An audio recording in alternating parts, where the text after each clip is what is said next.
Hello friends, welcome to my channel. Today we are going to talk about Virgo Ascendant and how the month of December 22 is going to pan out for the Virgo Ascendant people.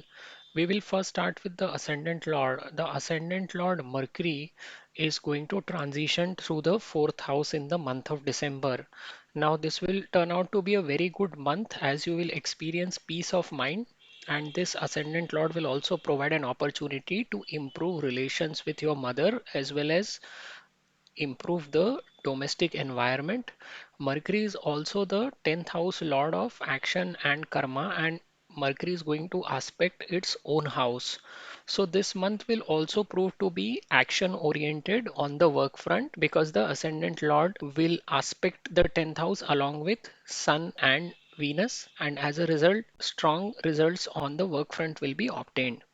Sun is going to remain in the third house till middle of month, and then it is going to move to the fourth house. Since Sun is also the lord of the 12th, it is a good time to spend money on family for acquiring domestic comforts. If you want to change your house, then this is also a good time to do so. You can also make an investment in the real estate to utilize this placement in a better way because Mars is also going to aspect this fourth house with its eighth aspect. And in total, energies of four planets are getting accumulated in this house. And that is why you will see very positive or beneficial results of this kind of a stellium in December. Mars is going to remain stationed in the ninth house and it will aspect its own house. So you will see yourself inclined towards the religious activities. And during this time frame, you should also make an effort to expand and grow your business. And you can also involve your younger siblings if you have a family business. Jupiter is the lord of fourth and the seventh house and is passing through its own sign in seventh. So people who are unmarried, they have an opportunity to get married till April 23, as this is the time when Jupiter will remain stationed here. This Jupiter is also providing permission to you to start your own business. I see a lot of Virgo ascendant people running their own businesses because Mercury is the natural significator of business and it happens to be both ascendant as well as the 10th house lord. So, if you have plans to start your own business, try to utilize this placement and initiate your action in that area. Sixth house lord Saturn is passing through the fifth house, and both the fifth as well as sixth house are owned by Saturn. The problem here is that despite Saturn passing through its own sign, it never provides anything for free. So, making money through speculation or even with the other activities that are indicated by fifth house will be very difficult. So, people who are in education or who are in the art related areas or even those connected with the entertainment industry, they will have to work really hard during this time frame. The hard work will be more compared to the results that they get. Saturn is also the lord of service and it is passing through the 12th from its own house. So people in jobs will need to continue to work very hard on the professional front. Rahu is also moving through the 8th house, which would mean conflicts with the family of spouse or frustrations with the speech of spouse. People with Rahu in the 8th house or in the 12th house in the birth chart, they invite problems from outside into their lives. Most of the time, they are responsible for creating chaos in their own lives, especially when things are moving smoothly. And Ketu in the second house will also make you discontent towards the self earned money as well as towards your immediate family members. Now, there are also certain dates when you need to be very cautious and you should avoid taking any crucial decisions during these dates. So, for Virgo Ascendant, the dates in December are 1st of December, 5th and 6th of December, 15th and 16th of December, and 28th and 29th of December. Just be very cautious during the days that I have indicated. If you look overall, this is a very good month for Virgo ascendant people because of the excellent placement of the ascendant lord in the fourth house. So they will continue to get peace of mind and a very good domestic environment throughout the month of December. And the stellium of three planets that is getting created in the fourth, along with the eighth aspect of Mars, will also give them an opportunity to shine at their professional front. So that's the summary for you for the month of December. I would request you to subscribe to my channel and thank you very much for watching. नमस्ते दोस्तों, मैं प्रसाद जोशी अपने channel में आपका स्वागत करता हूं। आज हम जानने का प्रयत्न कर रहे हैं कि कन्या लग्न वालों के लिए दिसंबर 2022 का महीना किस तरीके से निकलेगा। देखिए, सबसे पहले हम लोग लग्नेश की बात करते हैं। लग्नेश बुध चतुर्थ भाव से पूरे महीने में भ्रमण करते रहेंगे और लग्नेश का चतुर्थ भाव से भ्रमण करना ये दिखाता है कि आपको इस पूरे महीने में काफी मानसिक शांति का अनुभव होगा और इसके अलावा आपके घर का वातावरण भी बहुत खुशनुमा बना रहेगा क्योंकि यहाँ पर बुध के साथ शुक्र भी मौजूद रहेंगे। यहाँ पर आपको अपनी माता के साथ संबंधों को सुधार करने का भी मौका मिलेगा और यहाँ पर बैठा हुआ लग्नेश बुध अपने ही घर को देखेगा सातवीं दृष्टि से, तो आपको अपने कार्यस्थल पर भी चमकने का मौका मिलेगा और ऐसे आपको अपॉर्चुनिटीज मिलेंगी जिसके थ्रू आप अपना कैलिबर साबित कर पाए दूसरों को।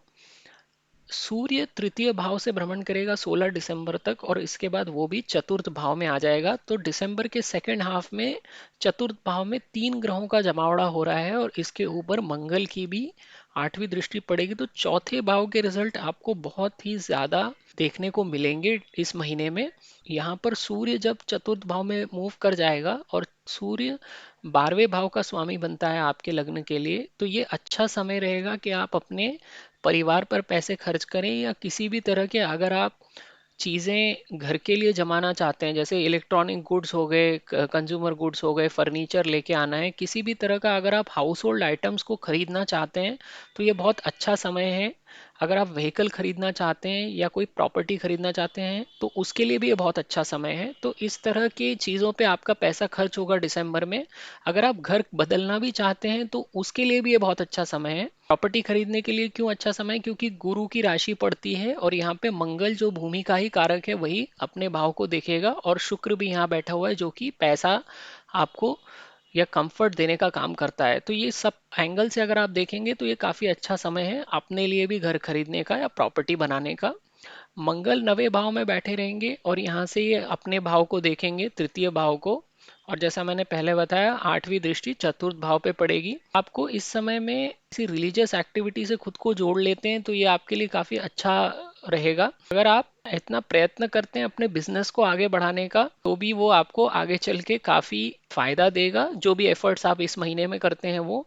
और अगर आप इस समय में अपने छोटे भाई बहन को भी अपने फैमिली बिजनेस में इन्वॉल्व करना चाहते हैं तो उसके लिए भी ये काफी अच्छा समय है। गुरु चतुर्थ और सप्तम भाव के स्वामी बनते हैं और सप्तम भाव से ही भ्रमण करते रहेंगे। तो जितने भी लोग शादीशुदा नहीं हैं उनके लिए अप्रैल 2023 तक ये गोचर से जाता हुआ गुरु उनको शादी के लिए हरी झंडी दिखा रहा है। तो अगर आपके महा और अंतरदशा में भी उस तरह का योग बन रहा है तो अप्रैल 2023 तक जितने भी अनमैरिड लोग हैं उनकी शादी जरूर हो जाएगी। यहाँ पर बैठ के गुरु आपको अपना स्वयं का बिजनेस भी शुरू करने का परमिशन दे रहा है। देखिए, कन्या लग्न है आपका तो आपका लग्नेश और दशम स्थान का यानी कर्म स्थान का स्वामी दोनों ही बुध बनते हैं और बुध का जो नेचुरल सिग्निफिकेटर है वो वाणिज्य या कॉमर्स है। तो बहुत से कन्या लग्न के लोगों का अपना बिजनेस होता है और वो उसी में ज्यादा फलते फूलते हैं बजाय नौकरी के, क्योंकि लग्न स्वामी ही दशम का भी कर्म का भी स्वामी है।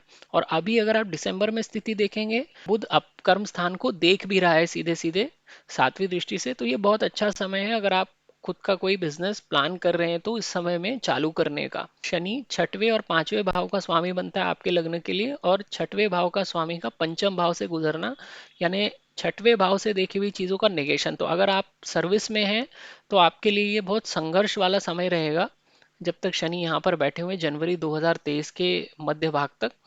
और जितने भी नौकरी पेशा लोग हैं उनको काफी ज्यादा मेहनत करनी पड़ेगी। शनि वैसे भी सर्वेंट्स को दिखाता है तो यहाँ पर नौकरी पेशा लोगों के लिए वो वैसे भी कड़ी मेहनत करवाने का काम करवा ही लेगा लोगों से। चूंकि ये पंचम भाव से अभी भ्रमण कर रहा है तो पंचम भाव से जुड़ी हुई चीजों में भी व्यक्ति को बहुत ज्यादा संघर्ष करना पड़ेगा। तो जितने भी लोग शेयर बाजार से रिलेशन रखते हैं उनके लिए भी इस समय में पैसा कमाने में बहुत दिक्कत आएगी। उनका पैसा बनेगा नहीं या बहुत सारी पोजीशंस लेने के बाद भी वो देखेंगे कि उनके हाथ में कुछ ज्यादा आया नहीं है। और ये स्थिति तब तक बनी रहेगी जब तक शनि यहाँ पर बैठा रहेगा यानी जनवरी 2023 के मध्य तक। और मैंने एक अलग वीडियो बनाया है शनि के भ्रमण पर जो कि जब कुंभ लग्न में एंटर होगा तो किस तरह के परिणाम मिलेंगे, तो आप उस वीडियो को देख सकते हैं कन्या लग्न के लिए कि किस तरह से शनि का परिणाम जनवरी 2023 के बाद आपको मिलेगा। राहु अष्टम भाव में बैठा हुआ है। यहाँ पे बैठा हुआ राहु आपके ससुराल वालों के साथ आपके कॉन्फ्लिक्ट्स को दर्शाता है या गलत फहमियां पैदा करवाने का काम करता है। यहाँ का राहु यानी आपकी पत्नी का स्पीच का स्थान, तो ये आपको पति या पत्नी का बोला हुआ बात आपको लग सकता है इस समय में, जब तक राहु यहाँ से भ्रमण कर रहा है। ये बहुत बेकार पोजीशन होती है राहु के लिए, क्योंकि यहाँ बैठा राहु आपको कमर के नीचे की भी बीमारियां देके जाता है। जितने भी लोगों की जन्म कुंडली में राहु अष्टम या 12वें भाव में होता है, ऐसे लोग सामने से समस्या को बुलावा देते हैं। आ बैल मुझे मार जो कहावत होती है, वो इन लोगों के लिए बिल्कुल चरितार्थ होती है, क्योंकि इनका जीवन में सब कुछ स्मूथली भी चल रहा हो तो इनको एक अष्टम और 12वें भाव में बैठा हुआ राहु एक तरह का कीड़ा देता है, जिसकी वजह से बाहर से समस्या को बुला के अपनी जिंदगी को दुश्वार बनाते हैं। इसके अलावा अभी गोचर में केतु भी द्वितीय भाव में बैठा हुआ है, तो केतु जहां से भी जाता है उस भाव से व्यक्ति को काटता है। तो यहाँ पे व्यक्ति को एक असंतुष्टि महसूस होगी स्वयं के कमाए हुए धन से भी और अपने परिवार से भी, तो थोड़ा सा उन मामलों में फ्रस्ट्रेटेड रहेगा। अब दिसंबर में कुछ दिनों में आपको सावधान रहना है, क्योंकि ये दिन जब चंद्रमा 6 8 12 से गुजरता है, ये वो दिन होते हैं जब व्यक्ति का मन सही जगह पे नहीं रहता, उसके विचार सही जगह नहीं रहते। तो इन दिनों में अगर आप कोई की डिसीजन लेते हैं तो आपके लिए फिर वो भारी पड़ता है। तो ये दिनों में जो मैं आपको बता रहा हूँ उनमें कोई की डिसीजन लेना आप टालिए। तो दिसंबर में ये दिन है 1 दिसंबर, 5 और 6 दिसंबर, 15 और 16 दिसंबर और 28 और 29 दिसंबर। इन दिनों में आप कोई भी महत्वपूर्ण निर्णय लेना टालिए।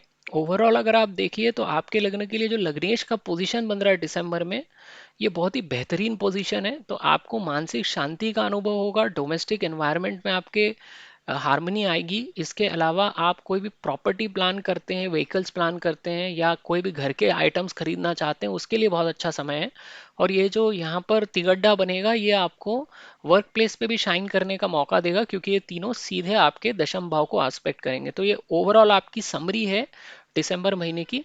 आपको मेरा वीडियो पसंद आया तो आप मेरे चैनल को ज़रूर सब्सक्राइब कीजिए। कोई वीडियो देखने के लिए आपका बहुत बहुत धन्यवाद।